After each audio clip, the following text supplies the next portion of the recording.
principales tareas de la filosofía es indagar acerca de la naturaleza del ser humano, especialmente en lo relativo a aprender el conocimiento. Por eso, es preciso preguntarse, ¿de qué manera pensamos y experimentamos la realidad? Bienvenidos a una nueva edición de Aprendiendo Filosofía. Nosotras somos el grupo conformado por Yana Carballeda, Oriana León, Lashmi Acosta y mi persona, Natalie Álvarez. Y venimos a hablarles acerca de John Locke y su pensamiento en cuanto a la educación. Para el siglo XVII, el debate acerca del conocimiento y la razón se encontraba enfrentado entre dos bandos. Por un lado, los racionalistas y por el otro, los empiristas.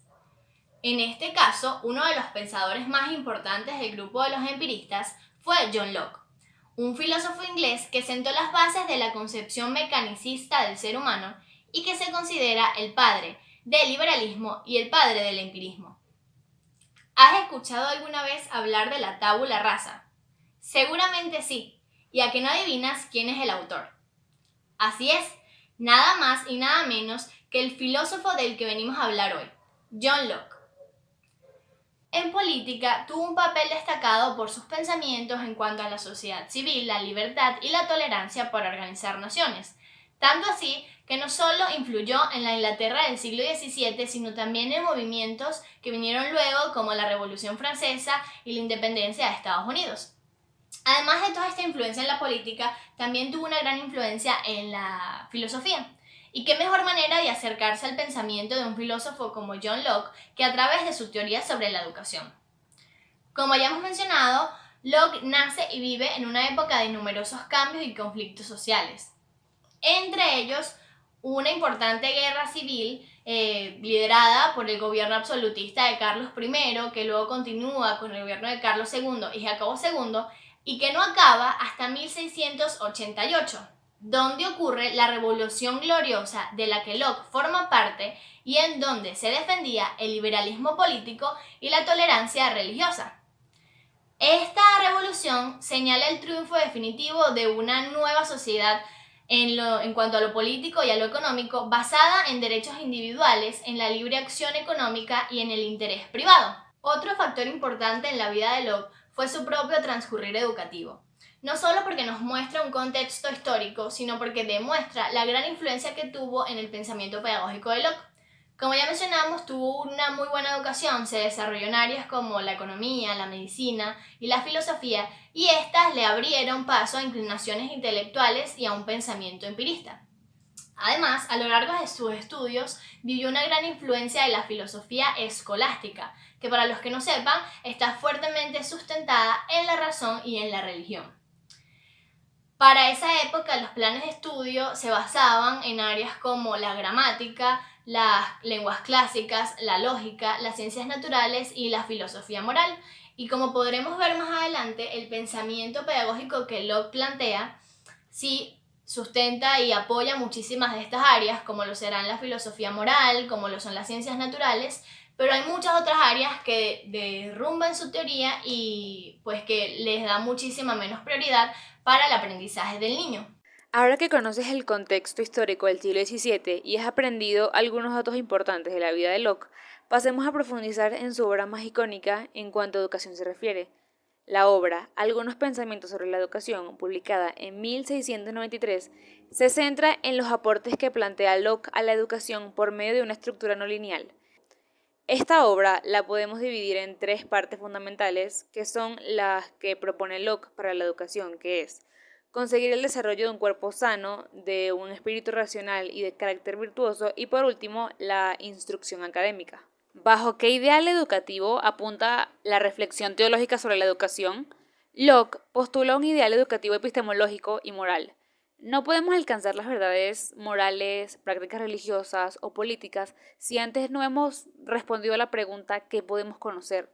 Esto significa abordar el problema del conocimiento y en este sentido, su postura en cuanto a la educación sostiene un ideal epistémico con una orientación empírica que brinda una concepción novedosa del conocimiento, donde, en contra de los enfoques racionales que se veían en esa época, señala que el conocimiento solo puede venir de las percepciones suministradas por los sentidos y que todas las ideas se derivan de la experiencia. Para Locke, si tuviéramos ideas innatas, todos los hombres tendrían que aceptarlas de manera universal, pero para gran parte de la humanidad, entre ellas los niños, estas ideas son desconocidas.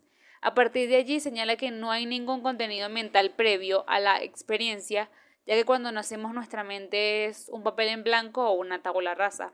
Es justo aquí en donde entra en vinculación el fin epistemológico y moral de su propuesta, ya que esta concepción del conocimiento, desde luego, pone en la lupa el valor de nuestros juicios morales.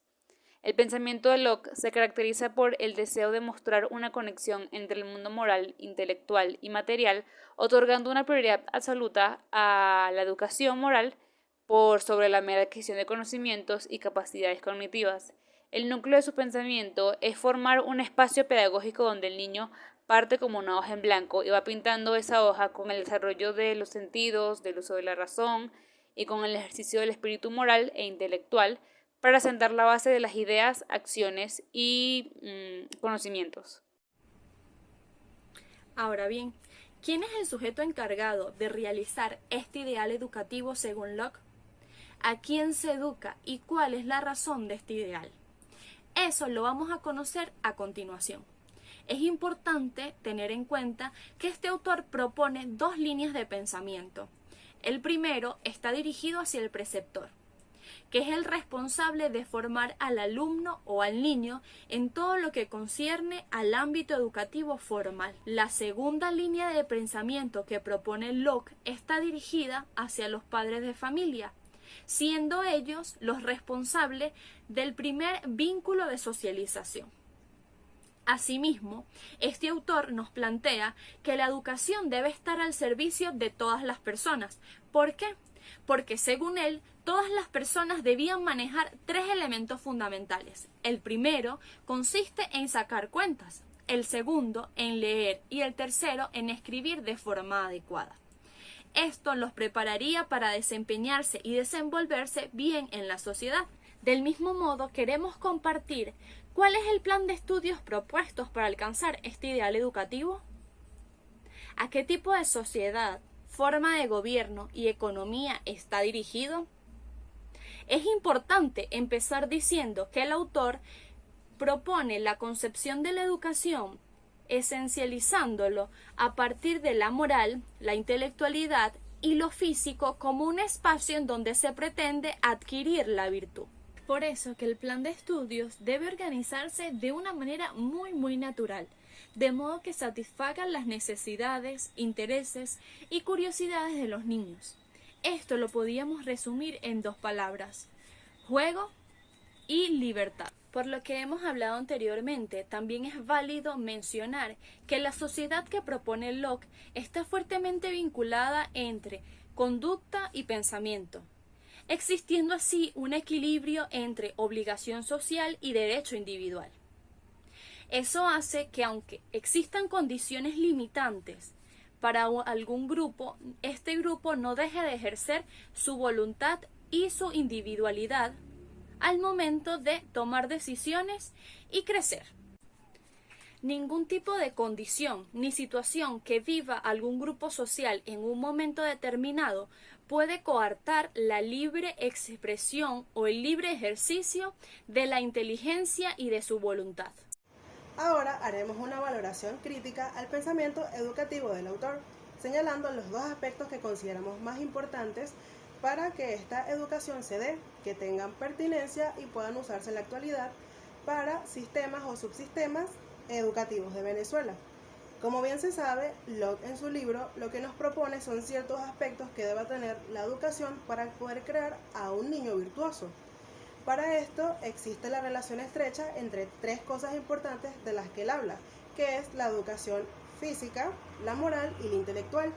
Debido a lo que quería era que se obtuviera el uso de la razón para poder reprimir deseos de codicia y que la persona fuera virtuosa. Y para esto él propone los dos aspectos que consideramos más importantes, que son la práctica y el hábito.